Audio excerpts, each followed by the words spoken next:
وَهُوَ الْقَاهِرُ فَوْقَ عِبَادِهِ وَيُرْسِلُ عَلَيْكُمْ حَفَظًا، وہ اپنے بندوں پر پوری قدرت رکھتا ہے اور تم پر نگران فرشتے بھیجتا ہے. حتیٰ کہ جب تم میں سے کسی کو موت آتی ہے تو ہمارے فرشتے اس کی روح قبض کر لیتے ہیں اور وہ اپنے کام میں ذرہ برابر کوتاہی نہیں کرتے، پوری کی پوری جان نکال کے لے جاتے ہیں. یہاں موت کا منظر بتایا گیا ہے. حدیث سے بھی بڑی وضاحت کے ساتھ پتہ چلتا ہے. نبی صلی اللہ علیہ وسلم نے فرمایا، مومن بندہ جب دنیا سے رخصت ہونے اور آخرت کے جانے کے قریب ہوتا ہے تو اس کی طرف آسمان سے روشن چہروں والے فرشتے آتے ہیں، گویا کہ ان کے چہرے سورج کی طرح ہوں.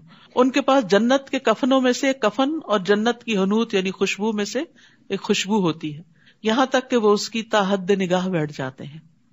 اور یہ جو خوشبو کی بات ہے، مجھے مونٹریال میں ایک نرس نے بتائی تھی، مسلمان نرس نے، جو اس وارڈ میں کئی سالوں سے کام کر رہی ہیں جہاں لوگوں کا آخری ٹھکانہ ہوتا ہے، اس کے بعد وہ گھر نہیں جاتے، فوت ہو جاتے. تو کہنے لگی کہ اس اسنا مجھے ایک ایکسپیرینس ہوا ہے کہ ایک شخص جو مسلمان تھا، اس کی موت سے تھوڑی دیر پہلے کمرہ خوشبو سے بھر گیا. تو وہ مجھ سے پوچھ رہی تھی کہ کیا چیز تھی.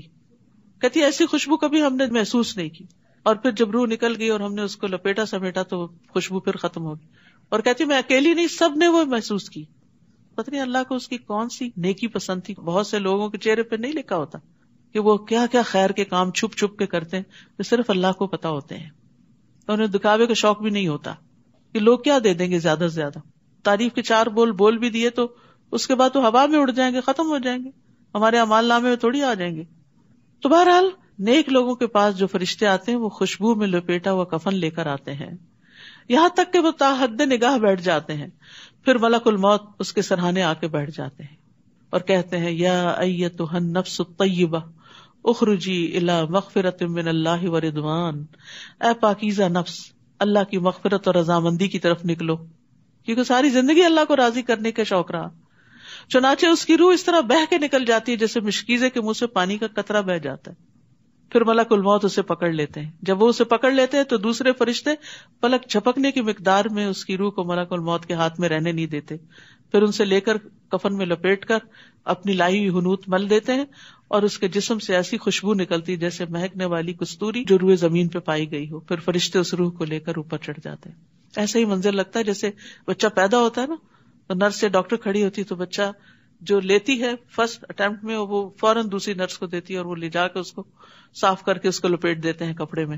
تو ایسے ہی مرتے وقت روح نکل جاتی ہے اور وہ جنت کے لائے ہوئے کفن میں لپیٹ کر لے جائی جاتی ہے. اللہ سبحانہ وتعالی ہمیں بھی یہ دن نصیب کرے، اسی طرح روشن چہروں والے فرشتے آئے اور ساری زندگی ہمیں اللہ کی رضا طلب کرتے ہوئے گزارنے کا موقع ملے. پھر ان روحوں کو اللہ کی طرف لوٹایا جاتا ہے جو ان کا حقیقی مالک ہے. کون مالک ہے ہمارا؟ اللہ.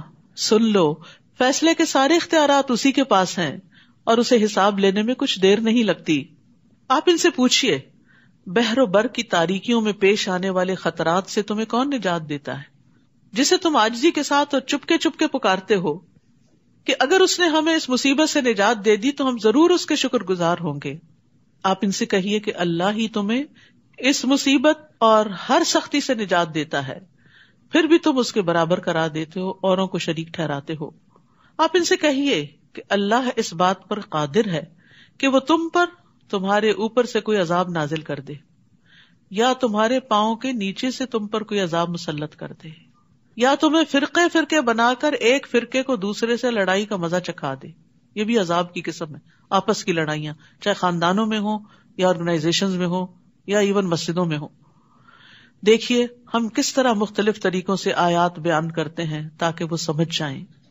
پر آپ کی قوم نے اسے یعنی قرآن کو جھٹلا دیا، حالانکہ وہ حق ہے. آپ ان سے کہیے کہ میں تم پر داروغہ نہیں کہ تمہیں راہ راست پر لا کر چھوڑوں. لِكُلِّ نَبَإٍ مُسْتَقَرٌّ وَسَوْفَ تَعْلَمُونَ، ہر خبر کے ظہور کا ایک وقت مقرر ہے اور عنقریب آپ کو سب کچھ معلوم ہو جائے گا. یہ بڑا اہم اصول ہے زندگی کا. ہر چیز کا ایک وقت مقرر ہوتا ہے، لیکن ہم جلدی چاہتے ہیں یہ کام بس جلدی سے ہو جائے. انگزائٹی ہوتی بھی کسی بات کی، جلدی ہو جائے، یہ کیسے ہوگا، وہ کیسے ہوگا، یہ کب ہوگا، وہ کب ہوگا، اور اسی میں پریشان رہتے ہیں اور یہ بھول جاتے ہیں کہ ہر چیز کا اللہ نے ایک وقت مقرر کر رکھا. قد جعل اللہ لکل شیء قدرا، اور جب اس وقت پر وہ چیز ہوتی ہے تو آپ کہتے ہیں اچھا اس سے زیادہ مناسب وقت کوئی نہیں تھا.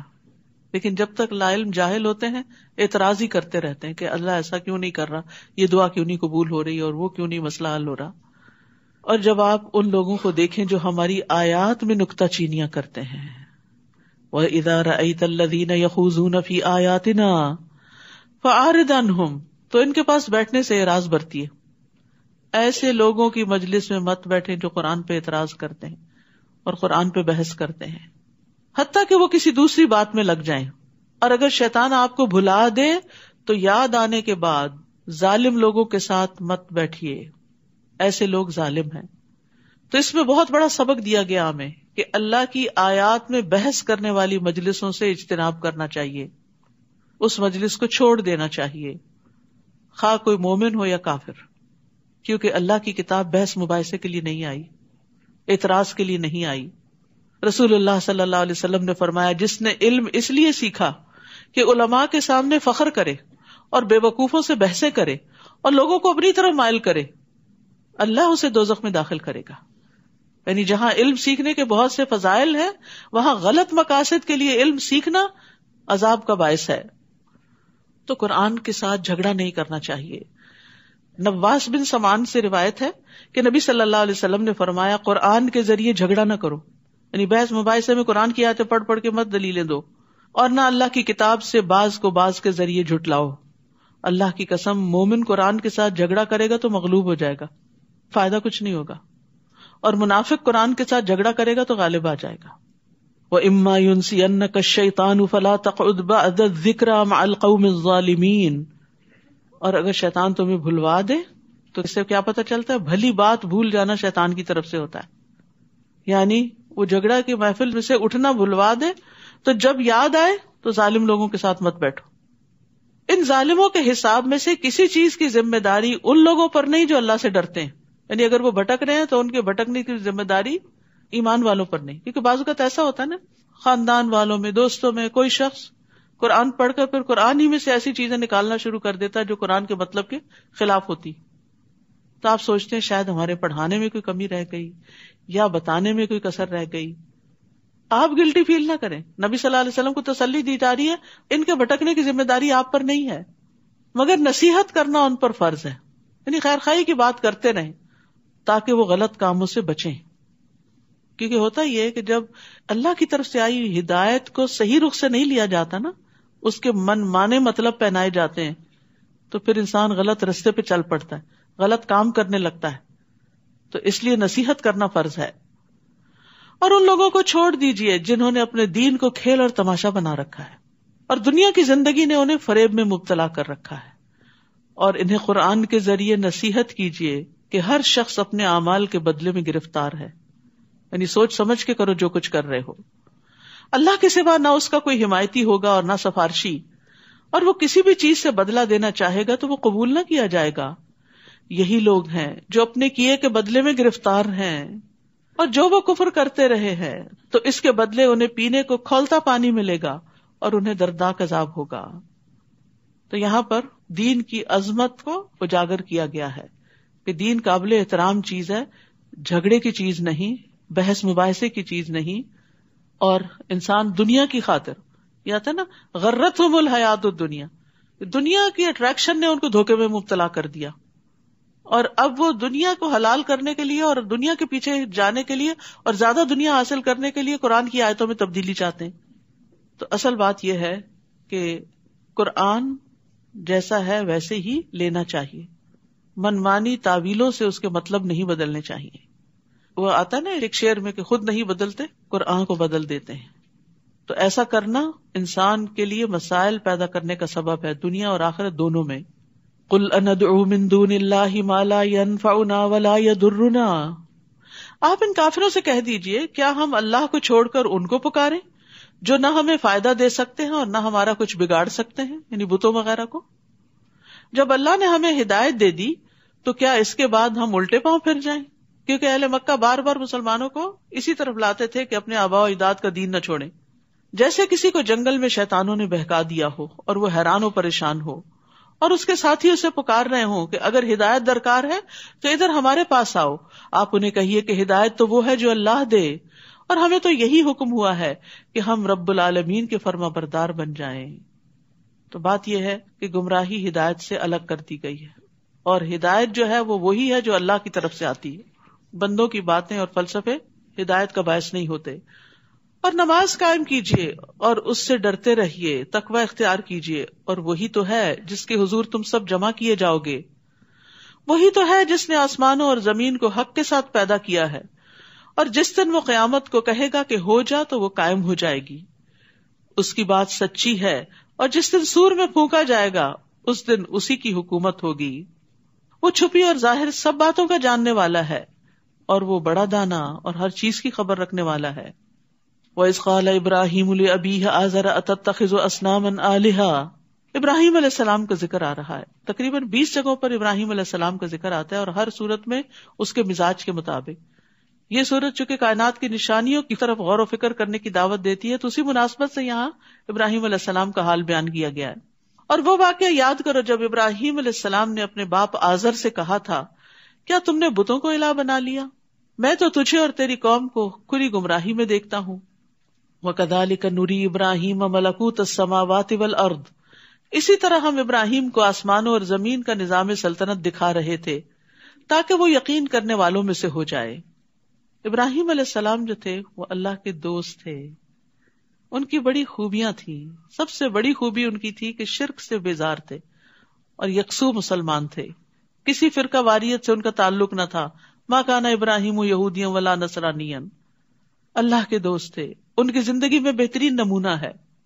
لہٰذا جب بھی ابراہیم علیہ السلام کا ذکر آئے اور ان کے زندگی کا طرز عمل سامنے آئے تو اس میں خوب غور و فکر کرنا چاہیے کہ وہ کیا خوبیاں تھیں کہ جن کی بنا پر وہ اللہ کے پسندیدہ ترین بن گئے، دوست بن گئے. پھر جب اس پر رات طاری ہوئی ابراہیم علیہ السلام پر، تو انہوں نے ایک ستارہ دیکھا. کہنے لگے یہ ہے میرا رب. پھر جب وہ ڈوب گیا تو ابراہیم کہنے لگے میں ڈوب جانے والوں کو پسند نہیں کرتا. پھر جب چاند کو چمکتا ہوا دیکھا تو بولے کیا یہ ہے میرا رب؟ جب وہ بھی ڈوب گیا تو کہنے لگے اگر میرے رب نے میری رہنمائی نہ کی تو میں گمراہ لوگوں میں سے ہو جاؤں گا. پھر جب سورج کو جگمگاتا ہوا دیکھا تو بولے یہ ہے میرا رب، یہ تو سب سے بڑا ہے. پھر جب وہ بھی ڈوب گیا تو کہنے لگے اے میری قوم، جن سیاروں کو تم اللہ کا شریک بناتے ہو میں ان سے بیزار ہوں. انی وجہت وجہی للذی فطر السماوات والارض حنیفا وما انا من المشرکین. میں نے تو یکسو ہو کر اپنا چہرہ اس ذات کی طرف کر لیا جس نے آسمانوں اور زمین کو پیدا کیا، اور میں شرک کرنے والوں میں سے نہیں ہوں. اور ابراہیم کی قوم ان سے جھگڑا کرنے لگی تو انہوں نے کہا کیا تم اللہ کے بارے میں مجھ سے جھگڑا کرتے ہو حالانکہ وہ مجھے ہدایت دے چکا ہے؟ میں ان سے نہیں ڈرتا جنہیں تم اللہ کا شریک بناتے ہو. ہاں اگر میرا رب چاہے تو اور بات ہو سکتی. میرے رب کے علم نے ہر چیز کا احاطہ کیا ہوا ہے. کیا تم کچھ بھی خیال نہیں کرتے کہ جن ہستیوں کو تم پکارتے، جن کو تم بت بنائے ہوئے، وہ الہ بنائے ہوئے، ان کے پاس کیا علم ہے؟ وہ کیا جانتی ہیں؟ ان کے پاس کیا طاقت اور کیا قدرت ہے؟ وہ تمہیں کیا دے رہی ہیں؟ اصل میں ابراہیم علیہ السلام کو اہل مکہ بھی مانتے تھے، قریش مانتے تھے، مشرکین مانتے تھے، تو انہیں ان کی مثال دے کے سمجھایا جا رہا ہے وہ تو شرک سے بیزار تھے اور تم ان کی اولاد ہو کر شرک میں کیوں پڑ گئے. اور ابراہیم کی قوم ان سے جھگڑا کرنے لگی تو انہوں نے کہا کیا تم اللہ کے بارے میں مجھ سے جھگڑتے ہو حالانکہ وہ مجھے ہدایت دے چکا؟ میں ان سے نہیں ڈرتا جنہیں تم اللہ کا شریک بناتے ہو. کیونکہ وہ بار بار دھمکیاں دیتے تھے کہ ہمارے بتوں کی مار پڑے گی تم پر. ہاں اگر میرا رب چاہے تو اور بات ہے. میرے رب نے ہر چیز کا علم کے ساتھ احاطہ کیا ہوا ہے. کیا تم کچھ بھی خیال نہیں کرتے؟ اور جنہیں تم نے اللہ کا شریک بنایا ہے میں ان سے کیسے ڈروں جبکہ تم اللہ کے ساتھ شریک بناتے ہوئے اللہ سے نہیں ڈرتے. مجرم تو تم ہو جس کے لیے اللہ نے کوئی بھی سند نازل نہیں کی. پھر ہم دونوں فریقوں میں سے امن اور سلامتی کا زیادہ حقدار کون ہے؟ اگر تم کچھ جانتے ہو وہ لوگ جو ایمان لائے پھر اپنے ایمان کو ظلم یعنی شرک سے آلودہ نہیں کیا، انہی کے لیے امن اور سلامتی ہے اور یہی لوگ راہ راست پر ہیں. تو یاد رکھیے خالص توحید ہی جنت میں داخلے کا باعث ہے. حدیث میں آتا ہے جو اللہ سے اس حال میں ملے کہ اس نے اللہ کے ساتھ ذرا سا بھی شرک نہیں کیا تو وہ جنت میں داخل ہوگا. یہ وہ ہماری دلیل تھی جو ہم نے ابراہیم کو اس کی قوم کے خلاف دی تھی. ہم جس کے چاہیں درجات بلند کرتے ہیں. بے شک آپ کا رب بڑا دانا اور سب کچھ جاننے والا ہے. تو اللہ سبحانہ وتعالیٰ نے دنیا میں بھی ابراہیم علیہ السلام کی دلائل کے ساتھ مدد کی، اور ہم نے ابراہیم کو اسحاق اور یعقوب عطا کیے، اور ہم نے ہر ایک کو سیدھی راہ دکھائی، اور نوح کو اس سے پیشتر ہدایت دے چکے تھے. وہ اس ابراہیم کی اولاد میں سے ہم نے داؤد، سلیمان، ایوب، یوسف، موسیٰ اور ہارون کو ہدایت دی تھی، اور ہم نیکوکاروں کو ایسی ہی جزا دیتے ہیں. نیک لوگوں کو ایسی جزا دیتے ہیں کہ نسلوں میں خیر جاتی. ابراہیم علیہ السلام تو اپنا کام کر کے چلے گئے، یعنی اس کے بعد ہر جنریشن میں ان کی اولاد میں سے پیغمبر آتے رہے. کتنا بڑا صدقہ جاریہ. اللہ کسی کی نیکی ضائع نہیں کرتا، بس اللہ کے لیے خالص ہونے کی ضرورت ہے. پھر اولاد بھی سنور جائے گی، اور اس کے بعد اولاد کی اولاد کے اندر بھی انشاءاللہ خیر آئے گی. تو آزمائشیں تو آئی تھی ابراہیم علیہ السلام پر، لیکن انعام بھی ملے، اور وہ انعام نیک اولاد کی شکل میں تھا کہ ان کی آنکھیں ٹھنڈی رہیں. اور زکریا، یحییٰ، عیسیٰ اور الیاس کو بھی، یہ بھی ان کی اولاد میں سے تھے. یہ سب لوگ نیک تھے. اور اسماعیل اور الیسع اور یونس اور لوط کو بھی، ان میں سے ہر ایک کو ہم نے اقوام عالم پر فضیلت دی تھی. اور ان کے آباء و اجداد، ان کی اولاد اور ان کے بھائیوں میں سے بھی بعض کو ہم نے منتخب کر لیا تھا اور سیدھی راہ کی طرف رہنمائی کی تھی. یہ اللہ کی ہدایت ہے، اپنے بندوں میں سے جسے وہ چاہتا ہے اس ہدایت پہ چلاتا ہے. اور اگر وہ لوگ یعنی مذکورہ انبیاء بھی شرک کرتے تو ان کا سب کیا کرا برباد ہو جاتا. کسی سے بھی شرک قبول نہیں. یہ وہ لوگ ہیں جنہیں ہم نے کتاب بھی دی، قوت فیصلہ بھی اور نبوت بھی، اتنے بڑے بڑے انعامات. اگر یہ کافر ان باتوں کا انکار کرتے ہیں، یعنی اہل مکہ نہیں مانتے، تو پرواہ نہیں، ہم نے کچھ اور لوگوں کے سپرد یہ خدمت کر دی ہے جو ان باتوں کے منکر نہیں. یہی لوگ ہیں جنہیں اللہ نے ہدایت کی تھی. آپ انہی کے راستے پہ چلیے، یعنی انہی پیغمبروں کے طریقے اپنائیے، اور کہہ دیجئے کہ میں اس کام پر یعنی تبلیغ کے کام پر تم سے اجرت نہیں مانگتا، یہ تو تمام جہان والوں کے لیے ایک نصیحت ہے. وما قدر اللہ حق قدرہ، ان لوگوں نے اللہ کو ایسے نہیں پہچانا جیسے اسے پہچاننا چاہیے تھا، جیسے حق تھا پہچاننے کا. کیا ہم نے پہچانا؟ کیا ہمیں اللہ کی واقعی معرفت ہے؟ کہتے ہیں کہ اللہ نے کسی بشر پر کچھ بھی نہیں اتارا. آپ ان سے پوچھئے جو کتاب موسیٰ لائے تھے اسے کس نے اتارا تھا؟ وہ کتاب جو لوگوں کے لیے نور اور ہدایت تھی. تم نے اسے ورق ورق بنا کر رکھا ہے، ان میں سے کچھ ورق تو ظاہر کرتے ہو اور زیادہ چھپا جاتے ہو. اور اس کتاب سے تمہیں وہ کچھ سکھایا گیا تھا جو تم نہ جانتے تھے اور نہ تمہارے آباء و اجداد. آپ کہہ دیجئے اسے اللہ ہی نے اتارا تھا. پھر انہیں چھوڑیے کہ وہ اپنی فضول بحثوں میں ہی پڑے کھیلتے رہیں. تو یاد رکھیے کہ اللہ کی معرفت نہ ہونا اللہ کی ناقدری ہے. اللہ کی قدر پہچاننا کیا ہے؟ اس کو جاننا. اس کو جاننے کے لیے دو بڑی اہم چیزیں ہیں، ایک اللہ کی کتاب ہے اور ایک کائنات کی کتاب ہے. جو اس نے تخلیق کیا ہے اس پر غور و فکر ہے. وَهَذَا كِتَابٌ أَنزَلْنَاهُ مُبَارَكٌ مُصَدِّقُ الَّذِي بَيْنَ يَدَيْهِ. اور یہ کتاب جو ہم نے اتاری ہے بڑی خیر و برکت والی ہے. کون سی کتاب؟ قرآن مجید. بڑی خیر و برکت والی ہے، اپنے سے پہلی کتابوں کی تصدیق کرتی ہے، اور اس لیے اتاری ہے کہ آپ اس کے ذریعے اہل مکہ اور آس پاس کے لوگوں کو ڈرائیں، خبردار کریں. مکہ ایک سینٹرل پلیس پہ ہے، اور آس پاس پھر ہوتے ہوتے پورا گلوب اس میں شامل ہو جاتا ہے. اور جو لوگ آخرت پر یقین رکھتے ہیں وہ اس پر ایمان لاتے ہیں، اس کتاب کو سچا مانتے ہیں، اور وہ اپنی نمازوں کو پابندی سے ادا کرتے ہیں. وَهُمْ عَلَىٰ صَلَاتِهِمْ يُحَافِظُونَ. تو ایمان والوں کی یہ خاص خوبی اور صفت ہے کہ وہ اپنی نمازوں کی فکر کرتے ہیں. اور اس شخص سے بڑھ کر ظالم کون ہو سکتا ہے جس نے اللہ پر بہتان باندھا، یا جس نے کہا کہ میری طرف وحی کی گئی حالانکہ اس کی طرف کچھ بھی وحی نہ کی گئی ہو. یعنی آپ دیکھیے نبی صلی اللہ علیہ وسلم کے بعد مسلمہ کذاب ہو یا اسود انسی ہو یا اور اس طرح کے لوگ، ان لوگوں نے کیا دعویٰ کیا؟ نبوت کے دعوے کرتی کہ ہماری طرف بھی وحی آتی، ہماری طرف بھی فرشتہ آتا ہے. اللہ کے رسول محمد صلی اللہ علیہ وسلم سب سے آخری نبی ہیں. تو یہاں پر فرمایا کہ اس نے اللہ پہ بہتان باندھا جو کہے کہ میری طرف وحی کی گئی ہے حالانکہ اس کی طرف کچھ بھی وحی نہ کیا گیا ہو. یا جو کہتا ہے کہ میں بھی ایسی چیز نازل کر سکتا ہوں جو اللہ نے نازل کی ہے. کاش آپ ان ظالموں کو دیکھیں جب وہ موت کی سختیوں میں مبتلا ہوتے ہیں اور فرشتے ان کی طرف اپنے ہاتھ پھیلائے ہوئے ہوتے ہیں اور کہتے ہیں لاؤ اپنی جانیں نکالو، آج تمہیں ذلت کا عذاب دیا جائے گا. یعنی موت کے وقت بھی عذاب، قبر میں بھی عذاب اور آخرت میں بھی. اور آج سے مراد جان نکالنے کا دن، کیونکہ تم ناحق باتیں اللہ کے ذمے لگاتے تھے. یہ بڑی ڈرنے کی بات ہے. کوئی بات جو اللہ نے نہ فرمائی ہو وہ اللہ کے ذمے لگا کے نہیں کرنی چاہیے کہ اللہ تعالیٰ نے یہ فرمایا اور وہ فرمایا، جبکہ اس کی کوئی دلیل آپ کے پاس نہ ہو. اور اس کی آیتوں کو ماننے کی بجائے ان سے تکبر کرتے تھے. اور یہاں غیر مومن کی موت کا منظر بتایا گیا ہے. رسول اللہ صلی اللہ علیہ وسلم نے فرمایا، جب کوئی کافر شخص دنیا سے رخصتی اور آخرت پر جانے کے قریب ہوتا ہے تو اس کے پاس آسمان سے سیاہ چہروں والے فرشتے اتر کر آتے ہیں جن کے پاس ٹاٹ ہوتے ہیں اور حد نگاہ تک بیٹھ جاتے ہیں. پھر ملک الموت آ کر اس کے سرہانے بیٹھ جاتے ہیں اور اس سے کہتے ہیں کہ اے نفس خبیثہ، اللہ کی ناراضگی اور غصے کی طرف چل. یہ سن کر اس کی روح اس کے جسم میں دوڑنے لگتی، بھاگتی ادھر ادھر کہ مجھے نہ پکڑا جائے. اور ملک الموت اسے جسم سے اس طرح کھینچتے ہیں جیسے گیلی اون سے سلاخ کھینچی جاتی، اور اسے پکڑ لیتے ہیں. فرشتے ایک پلک جھپکنے کی مقدار بھی اسے ان کے ہاتھ میں نہیں چھوڑتے اور ٹاٹ میں لپیٹ کر اوپر لے جاتے ہیں. وَلَقَدْ جِئْتُمُونَا فُرَادَىٰ كَمَا خَلَقْنَاكُمْ أَوَّلَ مَرَّةٍ وَتَرَكْتُم مَّا خَوَّلْنَاكُمْ وَرَاءَ ظُهُورِكُمْ وَمَا نَرَىٰ مَعَكُمْ شُفَعَاءَكُمُ الَّذِينَ زَعَمْتُمْ أَنَّهُمْ فِيكُمْ شُرَكَاءُ.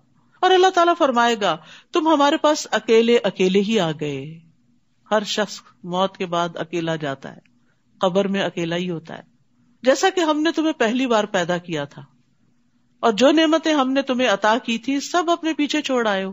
مال و دولت، اولاد، گھر بار، رزق روزی کے سامان، جیولری، کپڑے، ہر چیز پیچھے ہی رہ گئی. ہم تمہارے ساتھ تمہارے وہ سفارشی بھی نہیں دیکھ رہے جن کے متعلق تمہارا خیال تھا کہ تمہارے معاملات میں وہ اللہ کے شریک ہیں، یعنی ان کا بھی کچھ بس چلتا ہے. اب تمہارے درمیان رابطہ کٹ چکا ہے، وہاں نہ کوئی فون کال ہوگی اور نہ ہی کوئی اور بندہ میسنجر ہوگا. جاؤ ان لوگوں کے پاس جن کے اوپر مجھے بڑا سہارا تھا کہ وہ یہاں آ کے بھی مجھے چھڑائیں. کیونکہ دنیا میں کچھ لوگوں کا طریقہ کہ کوئی مشکل آئی گئے پیر صاحب کے پاس، بزرگ کے پاس، اور کہا آپ ہمیں اس مشکل سے نکالیں. مرنے کے بعد کوئی نہیں نکالے گا، اور دنیا میں بھی صرف اللہ ہی نکالتا ہے. اور تمہیں وہ باتیں ہی بھول گئی جو تم گمان کیا کرتے تھے. تو یہ ایک بڑی تلخ حقیقت ہے کہ ہر انسان کو اکیلے اللہ کے حضور حاضر ہونا ہے. نہ ساتھ گھر والے ہیں، نہ مال ہے، نہ اولاد ہے، نہ دوست ہیں، نہ رشتہ دار ہیں. نبی صلی اللہ علیہ وسلم نے فرمایا، ہر فرد سے اللہ قیامت کے دن اس طرح کلام کرے گا کہ اللہ اور بندے کے درمیان کوئی ترجمان نہیں ہوگا. پھر وہ دیکھے تو اس کو اپنے آگے کوئی چیز نظر نہیں آئے گی، پھر وہ اپنے سامنے دیکھے گا تو اس کے سامنے آگ ہوگی. بس تم میں سے جو شخص بھی آگ سے بچنے کی استطاعت رکھتا ہے وہ آگ سے بچے، خواہ کھجور کے ایک ٹکڑے کے ذریعے کیوں نہ ممکن ہو. وہ بھی صدقہ کر کے بچ سکتے ہو اگر اللہ کے لیے کرتا ہے انسان تو. بے شک اللہ ہی دانے اور گٹلی کو پھاڑنے والا ہے، وہ مردہ سے زندہ کو اور زندہ سے مردہ کو نکالنے والا ہے. یہ کام تو اللہ کرتا ہے، پھر تم کہاں سے بہکائے جاتے ہو. وہ صبح کی روشنی کو نکالنے والا ہے. ہر روز صبح ہوتی ہے، آپ دیکھتے ہیں ونڈو کے باہر نیا دن نکل آتا ہے. یہ تبدیلی اللہ نے پیدا کی، کسی انسان کی پیدا کی نہیں ہے. اسی نے رات کو باعث آرام بنایا اور سورج اور چاند کو مقررہ حساب کے مطابق چلایا. اور یہ سب کچھ اس زبردست قوت والے اور سب کچھ جاننے والے کے اندازے کے مطابق ہے. وہی تو ہے جس نے تمہارے لیے ستارے پیدا کیے تاکہ تم ان سے بحر و بر کی تاریکیوں میں راستہ معلوم کر سکو. ہم نے یہ نشانیاں کھول کھول کر بیان کر دی ہیں ان لوگوں کے لیے جو ان کا علم رکھتے ہیں. تو یاد رکھیے کہ ستارے انسانوں کی رہنمائی کے لیے بنائے گئے ہیں. ستاروں کی پوزیشن سے کاشتکاری اور دوسرے کام کیے جاتے تھے کہ کس موسم میں کون سے بیج بونے ہیں، کون سی فصل اگانی ہے. پہلے زمانے میں سائنس نے اتنی ترقی تو نہیں کی ہوئی تھی اور لوگوں کے تجربات اور مشاہدات بھی اتنے نہیں تھے. اسی طرح سمندر میں بھی رہنمائی ستاروں کے ذریعے. تقریباً 4000 سال پہلے تجارت کی غرض سے لیبنن کی ایک تہذیب تھی فینیشینز کی، انہوں نے سمندری سمت شناسی نیویگیشن کا یہ طریقہ ایجاد کیا ستاروں کی مدد سے. اور عربوں نے بھی، اور آج کل تو بہت اس معاملے میں ایڈوانسمنٹ ہو چکی ہے. تو یہ ڈے ون سے جو اللہ نے ستارے پیدا کیے، ان کا مقصد یہ نہیں تھا کہ ان کی پوجا کی جائے جیسے ابراہیم علیہ السلام کی قوم کرتی تھی، ستارہ پرستی. کہا یہ تو تمہاری رہنمائی کے لیے آئے ہیں، ان کی جو گردش ہے، ان کی چال جو ہے، اس سے تمہیں موسموں کے حالات اور دیگر کاموں میں پتہ چلتا ہے.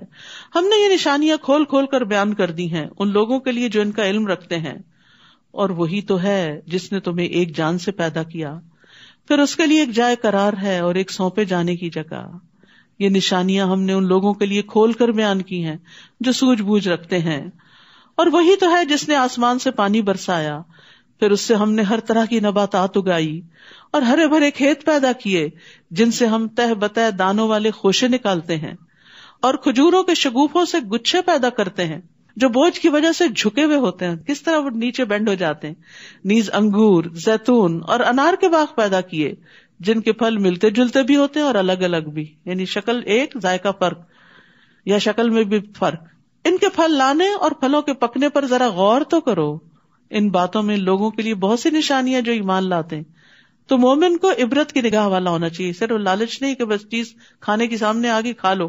یہ بھی غور کرو کہ یہ کہاں سے آئی، کس نے اگائی، کس نے پیدا کی، اور کیا کیا اس کے فائدے ہیں. ان لوگوں نے جنوں کو اللہ کا شریک بنا دیا حالانکہ اللہ ہی نے انہیں پیدا کیا ہے، پھر بغیر علم کے اللہ کے لیے بیٹے اور بیٹیاں گھر ڈالے. جو کچھ یہ لوگ بیان کرتے ہیں اللہ اس سے پاک اور بہت بلند ہے. وہ آسمانوں اور زمین کو ایجاد کرنے والا ہے.